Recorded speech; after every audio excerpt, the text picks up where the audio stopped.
Trade deal के तुरंत बाद भारत के विदेश मंत्री एस जयशंकर अमेरिका की 3 दिवसीय आधिकारिक यात्रा पर पहुंचे और इस दौरे के दौरान वॉशिंगटन में उनकी अमेरिकी विदेश मंत्री मार्को रूबियो के साथ एक बड़ी बैठक हुई। ये मुलाकात ऐसे वक्त पर हुई जब भारत और अमेरिका के बीच लंबे समय से अटका ट्रेड डील आखिरकार फाइनल हुआ। इस ट्रेड डील के तहत अमेरिका ने भारतीय सामानों पर लगने वाले टैरिफ को घटाकर 18% कर दिया। इसे भारत के लिए बड़ी कूटनीतिक और आर्थिक सफलता मानी जा रही। हालांकि इस समझौते के अलावा भी भारत के विदेश मंत्री और अमेरिकी विदेश मंत्री मार्को रूबियो ने आगे की रणनीति पर चर्चा की। वॉशिंगटन में क्रिटिकल मिनरल्स मिनिस्ट्रियल कॉन्फ्रेंस का आयोजन हो रहा है, जिसमें G7 देशों के साथ साथ खनिज संपन्न देश भी हिस्सा ले रहे हैं। जयशंकर इस सम्मेलन में भारत की ओर से हिस्सा ले रहे हैं।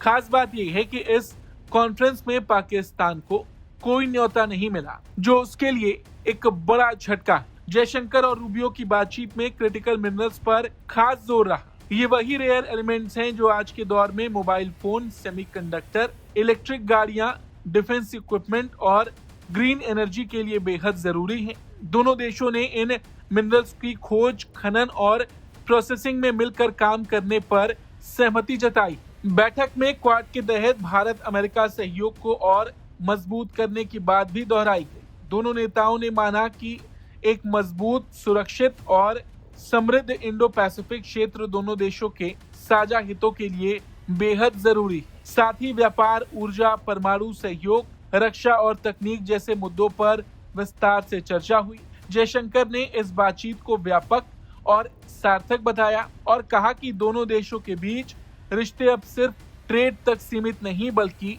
रणनीतिक साझेदारी की ओर बढ़ रहे हैं। उन्होंने कहा, हमारी बातचीत व्यापक रही, जिसमें द्विपक्षीय सहयोग के एजेंडे के साथ साथ क्षेत्रीय और वैश्विक मुद्दों पर चर्चा हुई।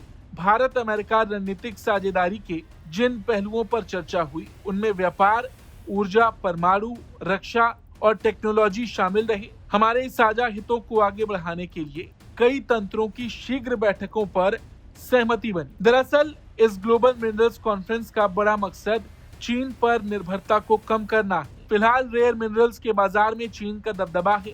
ऐसे में अमेरिका और उसके सहयोगी देश वैकल्पिक सप्लाई चेन तैयार करना चाहते हैं ताकि भविष्य में रक्षा और इलेक्ट्रॉनिक उद्योगों पर कोई असर ना पड़े। कुल मिलाकर जयशंकर की ये अमेरिका यात्रा भारत अमेरिका रिश्तों को नई ऊंचाई देने की दिशा में अहम कदम मानी जा रही है। ट्रेड डील के बाद ये दौरा साफ संकेत देता है कि दोनों देश अब रणनीति और भविष्य की जरूरतों पर मिलकर आगे बढ़ना चाहते हैं।